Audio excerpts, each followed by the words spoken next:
आज हम लोग बहुत ही इम्पोर्टेंट प्रमेय पढ़ेंगे जिसको कहते हैं थेल्स प्रमेय। थेल्स प्रमेय very very important 10th class के लिए।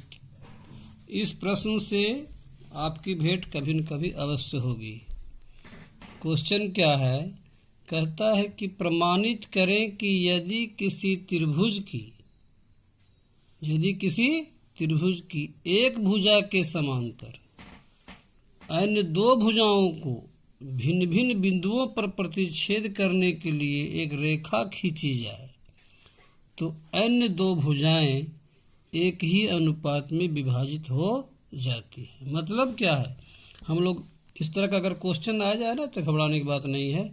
ये प्रश्न पढ़ करके ही हम लोग बहुत कुछ लिख सकते हैं। सबसे पहले हम लोग देख रहे हैं कि यदि किसी त्रिभुज, तो सबसे पहले हम लोग एक त्रिभुज बनाएंगे।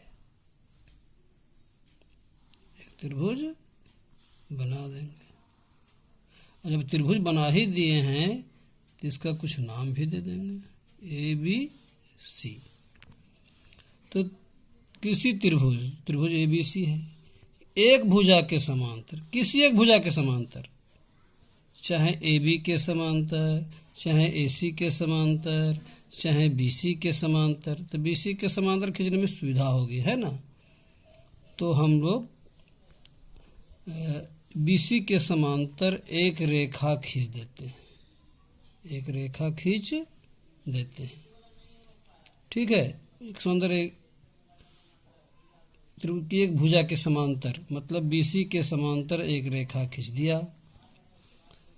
अन्य दो भुजाओं, तो अन्य दो भुजा कौन कौन है? AB और AC को भिन्न भिन्न बिंदुओं पर, भिन्न भिन्न बिंदु कौन कौन है? मान लीजिए बिंदु है एक D और एक बिंदु है E।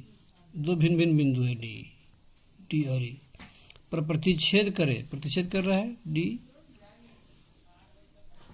इनके लिए एक रेखा खींची जाए तो अन्य दो भुजाएं हैं AB और AC एक ही अनुपात में विभाजित हो जाती है। मतलब AD अनुपात DB बराबर हो जाएगा AE अनुपात EC, है ना? बात समझ में आई? अब इसे भी लिखते हैं तो समझ में बात आ जाएगी। सबसे पहले हम लिखेंगे कि गिवन मतलब दिया हुआ है क्या चीज। ABC एक त्रिभुज है, ABC एक त्रिभुज है ना, जिसमें क्या किया जा रहा है? भुजा BC के समांतर एक रेखा खींची गई है। एक रेखा खींची गई है, देखो एक रेखा खींची गई है ना, जो AB को D बिंदु पर तथा AC को E बिंदु पर, E बिंदु पर प्रतिच्छेद करती है। आई बात समझ में? ABC एक त्रिभुज है जिसमें BC के समांतर एक रेखा खींची गई है जो AB को D बिंदु पर और AC को E बिंदु पर प्रतिच्छेद करती है, ठीक है। तो हम लोग को सिद्ध क्या करना है कि अन्य दो भुजाएं मतलब AB और AC एक ही अनुपात में विभाजित होती है। मतलब टू प्रूफ मतलब सिद्ध करना है। क्या सिद्ध करना है? प्रमाणित करना है कि AD अनुपात DB, तो अनुपात को हम बटा में भी लिख सकते हैं। मतलब AD बटे DB बराबर AE बटे AC, यही हुआ। ये हम लोग को साबित करना है। क्वेश्चन की मदद से हम इतना लिख ही सकते हैं। अब थोड़ा सा चित्र में परिवर्तन करना पड़ेगा, जिसको हम लोग रचना में लिखेंगे, चाहे यूँ कहें कि हम लोग इसको कंस्ट्रक्शन में लिखते हैं, कंस्ट्रक्शन में। ठीक है, क्या लिखें थोड़ा सा हम लोग कि बीई और डीसी को मिला दे रहे हैं। ठीक है, क्या किया जी, बी तथा डीसी को मिलाया। अरे बात समझ में, बीई और डीसी को मिलाया। और क्या कर रहे हैं, ये देखिए डी एम, ठीक है, लंब डाल रहे हैं किस पर, एई पर चाहे एसी पर, एक ही बात है। और ईएन लंब डाल रहे हैं एडी पर चाहे एबी पर, एक ही बात है। यहाँ लंब डाल रहे हैं, इसलिए हम इस तरह का चिन्ह दे देंगे कि यहाँ लंब डाला जा रहा है ना। यहाँ इसको लिख देते हैं डीएम लंब एसी पर तथा ईएन लंब का पहचान है, ये मालूम है ना, ईएन लंब एबी पर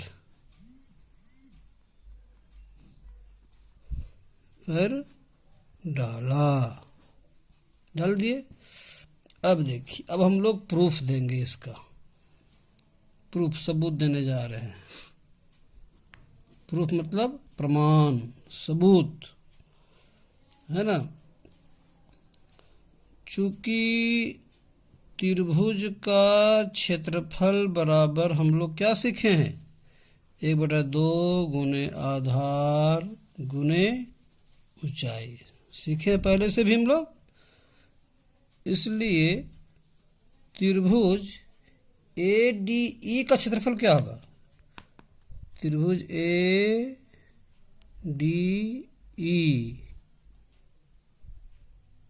का क्षेत्रफल बराबर क्या होगा भाई, 1/2 गुने आधार। ध्यान रहे, ADE का क्षेत्रफल क्या होगा, आधार। इसका देखिए यहाँ लंब डाला गया है, EN लंब है AD पर चाहे AB पर, तो EN लंब है AD पर, तो इस तरह से AD हो गया आधार और EN हो गया ये ऊंचाई। तो इस पर क्या लिख देंगे, AD गुने EN, मतलब 1/2 हो गया, गुना हो गया, आधार है AD, ऊंचाई है EN। अच्छा, तथा त्रिभुज, इधर ध्यान रखें, DBE का क्षेत्रफल, अगर क्या लिखेंगे हम लोग, DBE का क्षेत्रफल, हमारे पेंसिल जो घूम रही है ना, इसका क्षेत्रफल निकाल रहे हैं। त्रिभुज DBE का क्षेत्रफल, उसी प्रकार क्या होगा, 1/2 गुने आधार, आधार क्या है DB, इस त्रिभुज का क्षेत्र आधार क्या माना गया है DB, गुने ऊंचाई क्या होगी, ऊंचाई वही EN, ऊंचाई EN। यहाँ बात समझ में आई, नहीं आ रही बात समझ में, हम थोड़ा सा समझा रहे हैं इधर। इसे एक त्रिभुज है ना, ये आधार है यार, इसका ऊंचाई होगा। लेकिन अगर मान लिया कोई त्रिभुज इस टाइप का है, ऐसे है, इस त्रिभुज का आधार तो ये हो जाएगा, ऊंचाई हो जाएगा। लेकिन अगर कोई त्रिभुज इस टाइप का है, तो इस त्रिभुज का आधार क्या होगा, ये वाला, और ऊंचाई क्या होगा, ये होगा, जो त्रिभुज के आधार से बाहर जा रहा है। तो ठीक यही स्थिति है यहाँ, ये आधार हो जाएगा, लेकिन ऊंचाई तो ये है, इसकी बढ़ी हुई भुजा पर ऊंचाई EN है, तो ऐसा ही होगा। अब हम इसलिए अगर हम दोनों को बटा में डाल दें, इतना बटा इतना, तो इतना बटा इतना हो जाएगा। इसलिए हम इसको शॉर्ट में लिखते हैं, है ना, एक तरह इस तरह भी लिख सकते हैं एरिया ADE, इसका मतलब समझे, एरिया है, AD इसी का शॉर्ट फॉर्म है। एरिया ADE का मतलब हुआ त्रिभुज ADE का क्षेत्रफल बटे, इसका शॉर्ट में कैसे लिखेंगे, इसी तरह एरिया DBE, इस तरह लिख सकते हैं, DEB का क्षेत्रफल बराबर, अगर इतना बटा इतना लिख रहे हैं तो इतना बटा इतना होगा। इसका मान क्या है, 1/2 गुने AD गुने EN बटे क्या होगा, 1/2 गुने DB गुने EN। हाफ हाफ कट गया, EN कट गया, तो कटने के बाद क्या बचा जी, इसलिए क्या बचा, एरिया ADE बटे एरिया DBE। समझ में आ रहा है, क्या बचा, AD बटा DB, AD बटे DB आ गया। हम लोग इसको पहला समीकरण मान लेंगे, ठीक है। अब हम लोग ये साइड का काम हो गया, हम लोग इस साइड का काम करेंगे। कैसे करेंगे, पुनः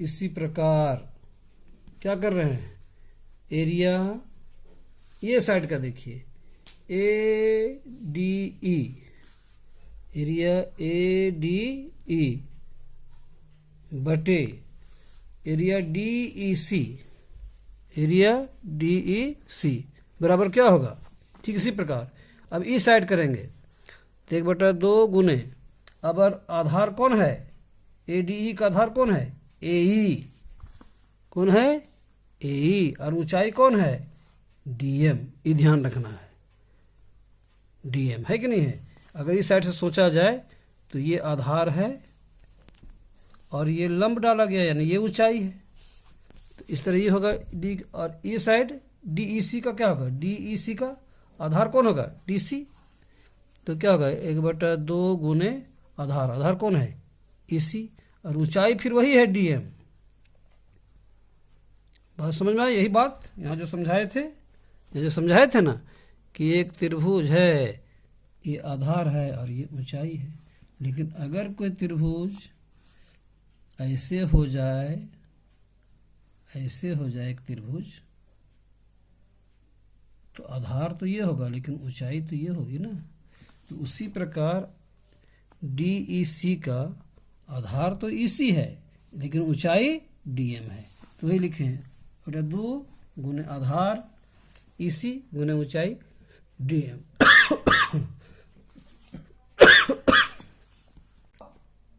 अब क्या होगा, कट जाएगा, DM कट गया, इसलिए बचा क्या, एरिया ADE बटे एरिया DEC बराबर क्या बचा भाई, AE बटे EC। इसको हम लोग क्या मान लेंगे, दूसरा समीकरण। अब मिलाया जाए, हमको लाना क्या है, यहाँ देखिए, टू प्रूफ हम लोग को साबित क्या करना है, AD बटे DB, AD बटे DB यहाँ आया हुआ है ना, AD बटे DB बराबर AE बटे EC, AE बटे EC, अरे आ तो गया है, इतना बराबर इतना, इतना बराबर इतना, लेकिन कब होगा, जब इतना बराबर इतना हो।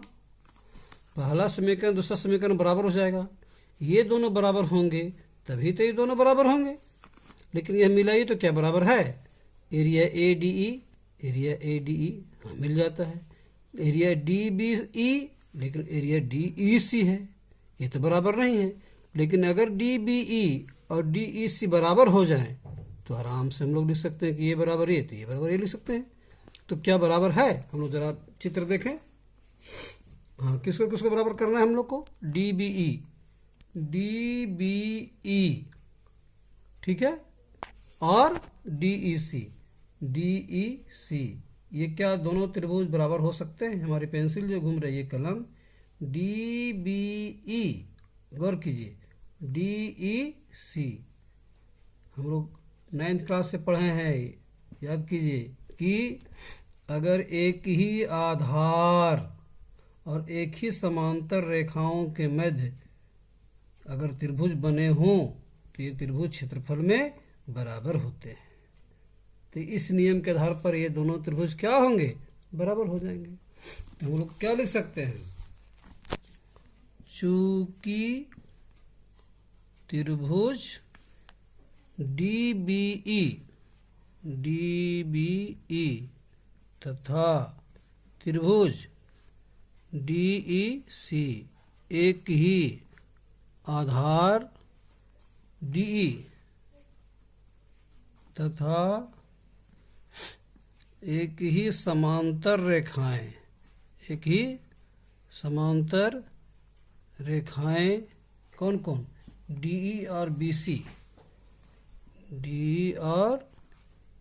BC के मध्य स्थित हैं, इसलिए एरिया क्या होगा, DBE